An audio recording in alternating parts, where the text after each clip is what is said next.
Quando a gente constrói um hábito de exercício, ele puxa outros benefícios na nossa vida. E um desses caminhos aqui é que a gente começa a se preocupar mais com a nossa alimentação. Só que diante de uma enxurrada de rede social aí, de informações, a gente fica às vezes com mais dúvidas do que certezas. Quais alimentos são saudáveis? O que realmente é benéfico para a nossa saúde e para a nossa performance?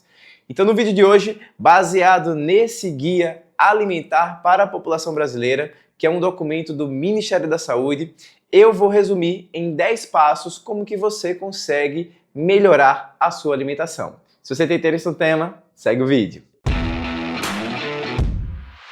Fala galerinha, beleza? Danilo Pereira, médico do esporte, mais um vídeo aqui no canal. E se você caiu de paraquedas aqui agora, se liga que toda terça, quarta, quinta e sexta, às 6h30 da noite, tem vídeo novo sobre o mundo, sobre o universo da medicina esportiva. Temas muitas vezes escolhidos por vocês, então eu já deixo a sugestão para que você jogue aqui nos comentários alguma dúvida, história, questionamento que você tenha em relação à medicina esportiva, que em breve vai se tornar tema aqui no canal. E aí você aproveita, né? Já deixa o seu like, faz a inscrição, ativa o sininho para não perder nenhum vídeo e vamos nessa, vamos aprender. Quando a gente pesquisa na internet, se a gente conseguir filtrar as informações, a gente consegue obter uma boa orientação. E esse documento aqui, o Guia Alimentar para a População Brasileira, que é um documento do Ministério da Saúde, todo mundo pode baixar gratuitamente aí, ele reflete um desses bons documentos, dessas boas fontes de informação que a gente tem. Esse artigo aqui, esse documento, né, ele foi atualizado e teve a sua última impressão no ano de 2014. Não que a alimentação tenha modificado nesse tempo, mas uma atualização desse documento reflete uma maior atenção que a gente precisa dar à nossa comida. Por quê? A comida, ela exerce um pilar fundamental em saúde, performance, e quando a gente fala em controle e tratamento de doenças, ela também é uma base muito forte.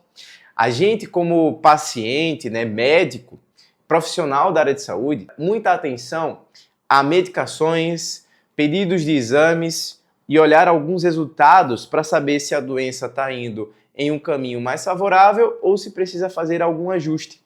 Mas quando a gente pensa nessa base do tripé de saúde, performance, exercício, nutrição e sono, esses 3 pontos aqui exercem um impacto fundamental, mas que a gente chega e deixa de lado. Esse tripé, ele exerce um ponto fundamental nesse processo de controle de doenças também. Obesidade, diabetes e tantas outras doenças, elas têm o melhor ou pior controle se você faz ou não exercício, se você come bem ou não. Só que muitos ainda têm dificuldade de entender o que é comer bem. Comer bem é diferente de comer caro, comer bem é diferente de fazer restrições alimentares. Obviamente, eu vou abrir um grande parênteses aqui e citar que a realidade da população, nem todo mundo, né, inclusive a grande maioria, vive em estado de insegurança alimentar.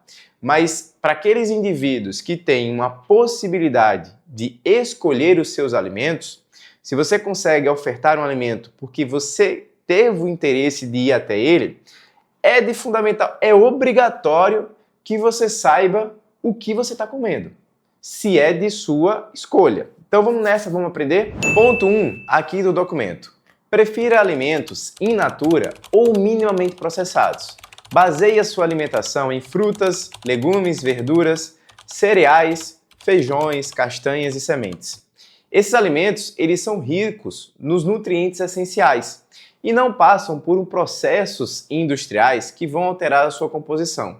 Vamos lá. A gente tem basicamente 4 tipos de alimento. Os alimentos in natura, os alimentos minimamente processados, os alimentos processados e os alimentos ultraprocessados. E aqui o documento, ele coloca alguns exemplos. Por exemplo, uma fruta, um abacaxi, ele é um alimento in natura, ele veio da natureza. Quando você tem o abacaxi em calda, você já tem um alimento que é processado. É um alimento que tem uma alteração da sua composição química, principalmente com estabilizantes, aditivos, aumento de densidade calórica e perda de algumas capacidades nutricionais. Você tem alterações de vitaminas, fibras alimentares que são perdidas no processo de industrialização, de processamento desses alimentos. E aí a gente tem o exemplo de um alimento ultraprocessado, que seria o suco em pó do abacaxi. Aqueles pozinhos que você dilui, aqueles pozinhos que você dissolve na água, que é basicamente açúcar mais a essência da fruta. Nem a fruta existe naquele processo.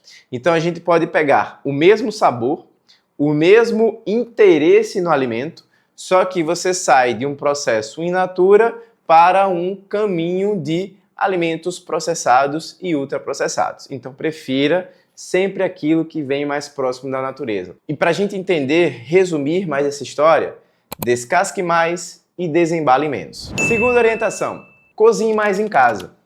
Ao preparar as suas próprias refeições, você tem um maior controle sobre os alimentos que estão sendo utilizados. E aí, consequentemente, você reduz o consumo desses aditivos e desses alimentos processados. Terceiro ponto, limite o consumo dos alimentos processados. Eu vou falar aqui esse termo e vou fazer não só nesse vídeo, como em próximos, para que vocês entendam o impacto que a nossa alimentação tem na nossa saúde. Para vocês terem como referência, há 300 anos atrás, aquilo que de açúcar que era consumido em 6 meses, a gente consome em uma simples garrafa de 2 litros de refrigerante. Então, você pode, em 20 minutos, consumir o açúcar que há 300 anos atrás demorava 6 meses para ser consumido. Então, a gente começa a entender por que a base de diabetes tipo 2 está aumentando, e principalmente na faixa dos adolescentes, crianças, com uma correlação de obesidade. Hoje a gente já tem mais indivíduos com excesso de massa de gordura do que indivíduos que têm uma boa relação de massa muscular por essa massa de gordura. O quarto ponto, leia o rótulo dos alimentos.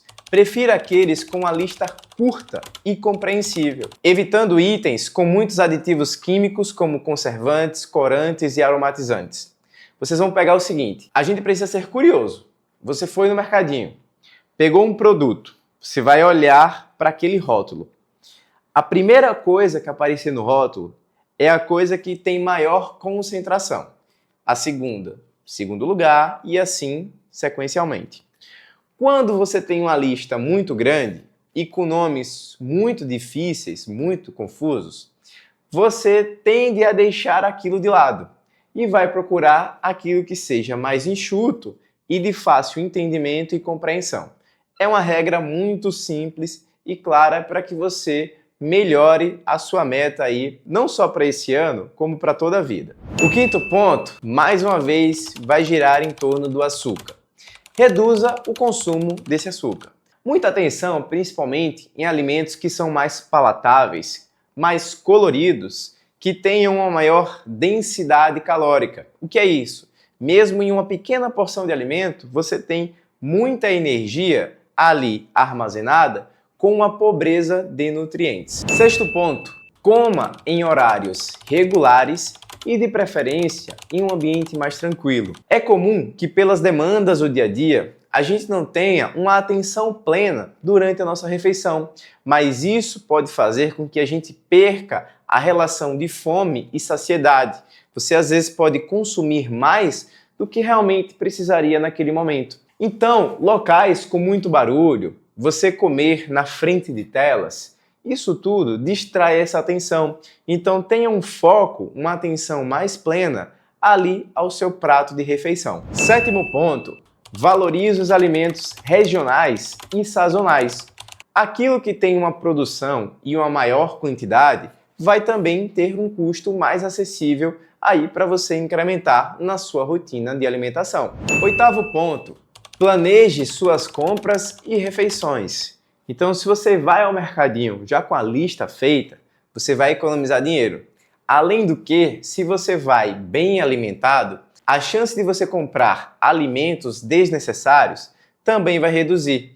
As indústrias, elas fazem esses pacotes, essas embalagens coloridas, chamativas, não é à toa. É porque isso realmente aumenta o seu desejo, a sua necessidade de eu preciso daquilo. E quando você está com fome, esse apetite, essa relação de fome e saciedade, ela vai ficar mais bagunçada e aí você vai ficar comprando comida que não necessariamente seria a melhor escolha, a melhor opção. Nono ponto, participe das escolhas alimentares da sua comunidade. Na sua casa, no seu trabalho, na escola do seu filho, tenha uma voz mais ativa em relação a melhorar a oferta desses alimentos aí do dia a dia. E o 10º ponto, compartilhe as suas refeições.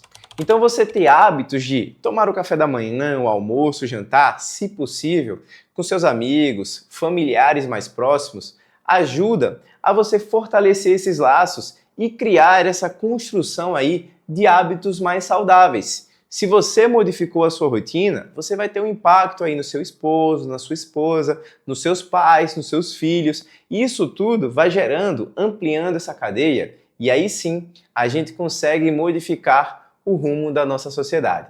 E se você chegou até aqui agora nesse vídeo, não esquece, deixa o seu like. Tem alguma dúvida, comentário, sugestão sobre esses novos temas? Joga aqui e vamos ter um bate-papo. Não esquece, faz a inscrição aqui no canal, ativa o sininho para não perder nenhum vídeo e vamos pro próximo.